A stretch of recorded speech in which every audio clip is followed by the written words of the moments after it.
नमस्ते बच्चों, कैसे हो? बहुत दिन के बाद ये वीडियो मैं बनाने जा रही हूँ और आशा है कि आप लोगों को समझ में आएगा। ये बहुत इंटरेस्टिंग है और बहुत प्यारा लगेगा आपको। ये 8 से लेकर 9 तक के सभी 10 तक के बच्चों के लिए आवश्यक है और भी लोग इसको देख सकते ज्ञान के लिए। देखिए बच्चों, हमारे आसपास विभिन्न प्रकार की वस्तुएं पाई जाती हैं और वो धातु या अधातु से बनी होती हैं। सोना, चांदी, लोहा, पीतल, तांबा। कभी आपने सोचा कि ये कहाँ से आती वस्तुएं हैं? धातु जो है ये कहाँ से आती हैं? तो यही आज हम आपको बताएंगे। तो सबसे पहले जो धातुएं हमें सोना, लोहा पाई जाती, ये हमें कैसे प्राप्त होती हैं? ये सीधे प्राप्त हो जाती हैं या हमको इनको कहाँ से मिलकर के इसकी साफ़ सफाई करनी पड़ती, तब हम इनको आज उपयोग में लाते हैं। तो कुछ तो धातुएं मुक्त अवस्था में पाई जाती हैं, फ्री सीधे आप प्राप्त कर सकते हैं। इनका क्षेत्र होता है समुद्र या पृथ्वी के गहराई में अंदर जाके। तो मुक्त अवस्था में पाई जाने वाली सबसे महंगी धातु है सोना और दूसरा है प्लैटिनम, यानी Au और Pt। बाकी जो धातुएं हैं वो यौगिक के रूप में पाई जाती हैं। मैं बता चुकी हूँ तत्व और यौगिक में अंतर। तो ये अब आप लोगों को समझ लेना चाहिए, नहीं तो बैक में जा कर के आप देख सकते हो और ज्ञान प्राप्त कर सकती हो। कुछ धातुएं किस रूप में पाई जाती हैं ये मैं बता रही हूँ। कुछ धातुएं ऑक्साइड के रूप में पाई जाती हैं, जैसे Mg और Fg। ठीक है, Mg अभी ये मान लीजिए ये गड़बड़ है। Mg magnesium. कुछ धातुएं सल्फाइड के रूप में, एक होता सल्फाइड, एक होता सल्फाइट। इसका बहुत ही ऊपर जब क्लासों में जाएंगे तो अंतर आपको सल्फाइट और सल्फाइड में बताऊंगी अंतर। सल्फाइड के रूप में पाई जाती हैं, जैसे कॉपर, लेड और जस्ता। कॉपर Cu, लेड Pb और जस्ता Zn। ठीक है, जिंक जिसको कहते हैं। इनका आपको सबका नाम भी पता होना चाहिए हिंदी में या इंग्लिश में, और इनका प्रतीक भी तुरंत पता होना चाहिए अगर आपको अच्छे नंबर प्राप्त करने और आगे बहुत अच्छा ज्ञान प्राप्त करना है। तुरंत जहाँ का जस्ता तो आपको तुरंत पता होना चाहिए जिंक, है ना? तो ये चीज़ जान लें। जैसे ये हमने लिखा भी है। क्या कभी आपने सोचा है कि लोहा और तांबा कहाँ से प्राप्त होता है? तो इसके लिए याद रखिए, भू परिपाटी में प्राकृतिक रूप में पाए जाने वाले अकार्बनिक अवस्था यौगिकों को अकार्बनिक अथवा यौगिकों के खनिज को ही खनिज कहते हैं। इसको एक बार फिर मैं पढ़ रही हूँ। भू परिपाटी में प्राकृतिक रूप में पाए जाने वाले अकार्बनिक अथवा यौगिकों को खनिज पदार्थ कहते हैं। तो भू परिपाटी में नहीं, भूमि के बहुत अंदर नेचुरल, यानी ईश्वर ने अपने आप इनको अंदर इस रूप में दिया हुआ है यौगिक के रूप में, और ये अकार्बनिक हैं, यानी इनमें कार्बनिक पदार्थ नहीं। अब दो तरह की धातुएं और पदार्थ और होते, कार्बनिक और अकार्बनिक। इसका भी आपको आगे ज्ञान होगा। तो यहाँ अकार्बनिक अथवा खनिज, ये अकार्बनिक के रूप में, जिसमें कार्बन कम होता है या ना के बराबर। तो इसमें जैसे क्वार्टर्स पत्थर महंगा होता है, माइका जिसको हिंदी में अभ्रक भी कहते हैं, हेमेटाइट, बॉक्साइट, अर्जेंटाइट, ये नाम हैं उन यौगिकों के जिनके रूप में हमको अकार्बनिक पदार्थ या धातु प्राप्त होते हैं। ये फ्री नहीं होते, इनके साथ एक ये सब चीज़ों का यौगिक मिश्रण होता है जिससे मिल करके ये हम प्राप्त करते हैं, और फिर बहुत ही मशीनों में जाके, भट्टियों में जाके उसका निष्कर्षण करते हैं, उसको साफ सफाई करते हैं। ये भी विधियां आपको आनी चाहिए, ये इंटर में है। 12th में कि किस प्रकार से हम यौगिकों से धातु प्राप्त करते हैं। तो ये प्रोसेस होते हैं निष्कर्षण, और ये भट्टियाँ होती हैं, इनसे प्राप्त होता है। तो पहले तो ये जाने कि किन यौगिकों के रूप में हम धातु प्राप्त करते हैं। तो क्वार्ट्ज हो गया, माइका हो गया जिसको अभ्रक कहते हैं, हेमेटाइट, बॉक्साइट, अर्जेंटाइट, ग्रेनाइट, है ना, ये सारे हमारे अकार्बनिक यौगिक हैं। ठीक है।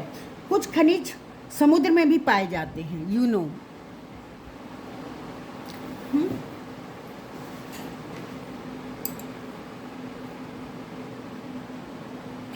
समुद्र में भी पाए जाते हैं, जैसे sodium chloride, sodium iodide, sodium iodate, ये सब पदार्थ हैं। तो ये सब पढ़ने में केमिस्ट्री है, बहुत अच्छा लगता है। ये आयोडेट, अधातु भी खनिज होते हैं, धातु होते हैं, कुछ अधातु भी होते हैं, जैसे स्फटिक, ये कम ही होते, स्फटिक, अभ्रक, माइका और क्वार्ट्ज, ये अधातु है, गिने चुने, ज़्यादा नहीं है। स्फटिक, अभ्रक जिसको माइका कहते हैं, और क्वार्ट्ज, ये हमारे अधातु के रूप में खनिज पदार्थ पाए जाते हैं। इसके बाद अब हम दूसरी सूची लेते हैं, सूची के रूप में इसको जानेंगे और इसके सूत्र भी जानेंगे। अधातु यानी कि धातु की सूची जो प्रमुख अयस्क और यौगिक होते हैं। अब अयस्क क्या होता है? अयस्क में और खनिज पदार्थ में थोड़ा ही अंतर होता है।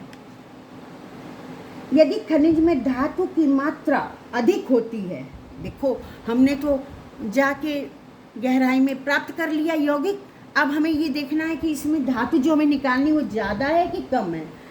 तो उससे निष्कर्षण होता है, उसका बहुत सारे प्रोसेस से गुजरना पड़ता है। तो ऐसे खनिज जिनसे धातु का निष्कर्षण अधिक मात्रा में सरलता से और कम लागत में हो जाता है, अयस्क कहते हैं। तो इस प्रकार हम कह सकते हैं कि सभी अयस्क खनिज नहीं होते, है ना। जिसमें धातु ज़्यादा पाई जाती है वो ओर्सिया अयस्क होते हैं, ये चीज़ है। तो अयस्क भी कह सकते हैं, लेकिन बस ये मात्रा में कम होते हैं, है ना। अब यहाँ पर एक सूची दी है जो याद करने के लिए भी है, भविष्य के लिए बहुत लाभप्रद है। किसी ने कहा कि मैग्नीशियम धातु जो होती है Mg, उसका अयस्क का नाम बताइए, तो तुरंत आप कहेंगे मैग्नेसाइट। अच्छा, यौगिक का सूत्र भी बताइए, अयस्क बता दिया, अब यौगिक का सूत्र भी बताइए, तो आप कहेंगे MgCO3, मैग्नीशियम कार्बोनेट। अयस्क का क्या रूप है? कार्बोनेट का रूप है, पीछे क्या है? कार्बोनेट लगा, CO3 ना। अब जिंक धातुओं में मिलती तो वो अयस्क का नाम बताइए, तो कैलेमाइन। ये एक एक दो के शॉर्ट IS PCS में भी पूछे जाते हैं, तो अभी से पढ़ना शुरू करोगे 9th 10th first year inter, तो आपको बहुत से चीज़ें जब आप निकालोगे, अगर आपका मन है तो आप चाहते हो तो ये चीज़ें आपको अभी से अगर दिमाग में रहेंगी तो उस समय पढ़ने में आराम रहेगी। तो जिनका अयस्क का नाम बताइए, तो कैलेमाइन, और इसका सूत्र ZnCO3। अब जल्दी जल्दी बोलेंगे। और किस रूप में रहता है अयस्क? कार्बोनेट के रूप में। देखो कार्बोनेट हम लिख दे रहे हैं, ये हमने आइजन लगाया था, मतलब वही है कार्बोनेट। CO3 लगा ना, ZnCO3। फिर लेड Pb, गैलेना अयस्क है, PbS इसका सूत्र है, सल्फाइड के रूप में प्राप्त होता है। कॉपर Cu, कॉपर ग्लांस जिसको कहते हैं अयस्क का नाम, और इसका सूत्र है Cu2S, सल्फाइड के रूप में, है ना। आयरन Fe हेमेटाइट के रूप में पाया जाता है, जिसका सूत्र है Fe2O3, और इसका अयस्क का रूप है ऑक्साइड। पीछे ऑक्सीजन लिखा है ना, ऑक्साइड, एक ऑक्साइड O3O2, ये सब से O3D बोले जाए, ऑक्साइड बोला जाएगा। फिर है एल्युमिनियम Al जिसका प्रतीक है, वॉक्साइड के रूप में अयस्क है, और इसका सूत्र है Al2O3 और ट्वाइस H2O, इसको ऑक्साइड के रूप में, ये दोनों में ऑक्साइड के रूप में है। इसके बाद सिल्वर Ag, अर्जेंटाइट इसका इसका नाम है, और Ag2S का सूत्र है, सल्फाइड के रूप में पाया जाता है। फिर कैल्शियम Ca जिसको कहते हैं ना, कैल्शियम। जिप्सम इसका आयस का नाम है, जिसका सूत्र है CaSO4 ट्वाइस H2O, सल्फेट के आयस के रूप में पाया जाता है, क्योंकि SO4 लगा नहीं, सल्फेट कहलाता है SO4। तो ये रही कुछ सूत्र। हमारे देश में कहाँ कहाँ कौन सी चीज़ पाई जाती है, ये भी जीके में पूछा जाता है और कोर्स में भी आता है। तो लोहा हमारा बिहार, उड़ीसा, MP, मध्य प्रदेश, कर्नाटक, तमिलनाडु, छत्तीसगढ़ में लोहा पाया जाता है। तांबा कहाँ पाया जाता है? आंध्र प्रदेश में, बिहार में, MP, राजस्थान में। तांबे का प्रतीक क्या है? तो आप तुरंत बताइए ज़रा अपने बॉक्स में, कमेंट्स बॉक्स में, तांबा का क्या है? हाँ, क्वेश्चन दिया है। CU सोना। सोना तो सभी प्यार करते, सोना तो सभी को पसंद है। ये मुक्त अवस्था में पाया जाता है, इसका कोई अयस्क या खनिज पदार्थ नहीं होता। ये कोलार की खानों में पाया जाता है, जो कर्नाटक में मिलती है और आंध्र प्रदेश में, है ना। चले जाओ कर्नाटक कभी जाओ तो देख के आना। इसके बाद एल्युमिनियम MP में, छत्तीसगढ़ में, बिहार, उड़ीसा, तमिलनाडु और गुजरात में पाया जाता है। कैल्शियम तो सभी जगह पाया जाता है, हर स्टेट में, पर मुख्य रूप से जम्मू इसमें पाया जाता है, संगमरमर के रूप में पाया जाता है राजस्थान में, है ना, MP में भी। इसके बाद अधातु के खनिज पदार्थ। अधातु के खनिज पदार्थ क्या होते? अधातु हमने बताई थी कौन कौन से होते? सिलिकॉन का, अभ्रक होते, संगमरमर और पेट्रोलियम। पेट्रोलियम तो नीचे पेट्रोलियम पदार्थ पेड़ों से बहुत साल पहले, हजारों साल पहले भूकंप आए थे, उसमें पेड़ दब गए थे, तो उसी से ही पेट्रोलियम पदार्थ और कोयला निकलता है कार्बन के रूप में। तो ये अधातु के रूप में पाए जाते हैं। तो सिलिकॉन और ऑक्सीजन अभ्रक के से मिलता है, और कार्बन किससे मिलता है? संगमरमर चूना से। कार्बन और हाइड्रोजन किससे मिलता है? पेट्रोलियम और कोयला भी। तो ये हो गया हमारा कुछ परिचय। अब लास्ट में ये देखो, नहीं दिख रहा था, आप देख लो, मैंने बोल दिया है, इधर सरक गई थी, फोकस होना चाहिए। एक प्रमुख चीज़ और बता दें, कुछ अयस्कों में प्रमुख धातु के अतिरिक्त अन्य धातु भी उपस्थित होते हैं, जैसे तांबे के अयस्क कैल्कोपाइराइट। तांबे का अयस्क एक और होता है, ये विशेष ज्ञान है, विशेष है।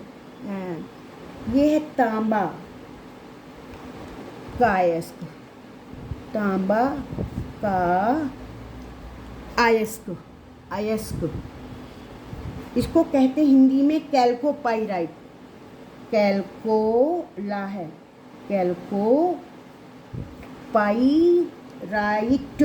पाइराइट। अब आप कहोगे इसका सूत्र क्या है? इसका सूत्र भी बता देते हैं। CuFeS2, S2। देखो इसको पढ़ना सीखो। Cu कैपिटल है, ये हो गया कॉपर, Fe आयरन हो गया है, इसीलिए वो कैपिटल, और S2 सल्फर हो गया। तो इसको कहते कैल्कोपाइराइट। क्रोमियम के अयस्क में भी पाया जाता है तांबा। क्रोमियम के अयस्क क्रोमाइट कहते हैं। क्रोमियम का अयस्क क्या होता है? तांबे का हो गया ये।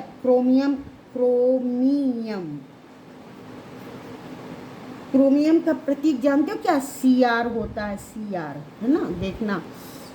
और इसका सूत्र, इसका क्रोमियम अयस्क क्रोमाइट कहते हैं।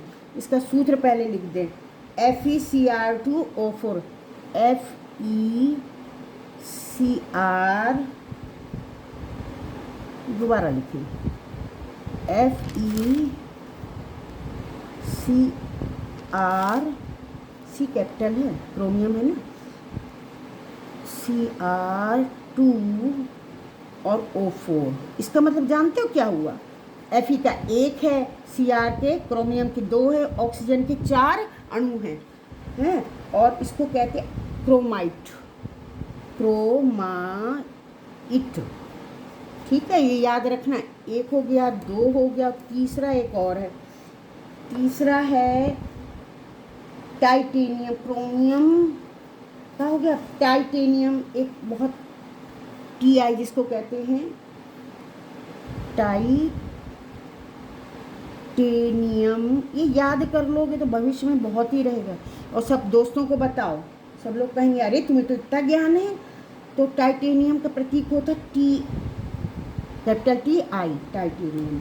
और इसका अयस्क, ये अयस्क बता रहा है, अयस्क है, इसका अयस्क का सूत्र FeTiO3, FeTiO3 एक ही है ना, ये मिला जुला ताकि पढ़ने में सरलता हो। FeTiO3 ऑक्सीजन के 3 है बाकी, तो इसको क्या कहते हैं, इलेमेनाइट, इलेमेनाइट है ना, ये अलग से पाए जाते हैं। और इस विशेष ज्ञान के लिए है। तो ये कुछ ऐसे धातुओं के नाम थे जिससे आपको खनिज पदार्थों की ज्ञान हो जाता है। ये जो नाम अयस्क के नाम बहुत ही ज़रूरी है। फिर ये इन अयस्कों से धातु कैसे प्राप्त की जाती है ये भी बाद में बताएंगे, है ना। तो आज इतना ही बच्चों, हमें खुशी होगी कि आप लोगों ने इसको ज्ञान प्राप्त किया। Thank you.